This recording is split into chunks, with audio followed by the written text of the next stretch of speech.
talyaaniga afarta cisho joogay baa tahay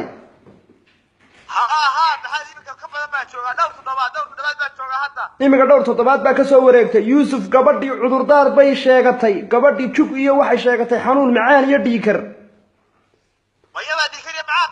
haa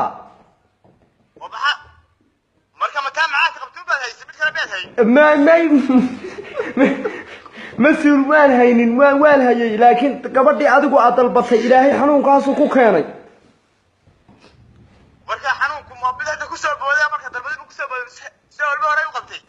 kumuu soo boodine waxay kala timiday wadankii oo kolkii horeba koomay 4 bilood geli jirtay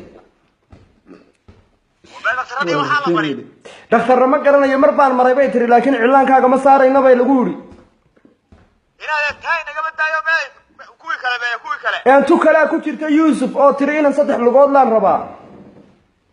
3 lugooda haa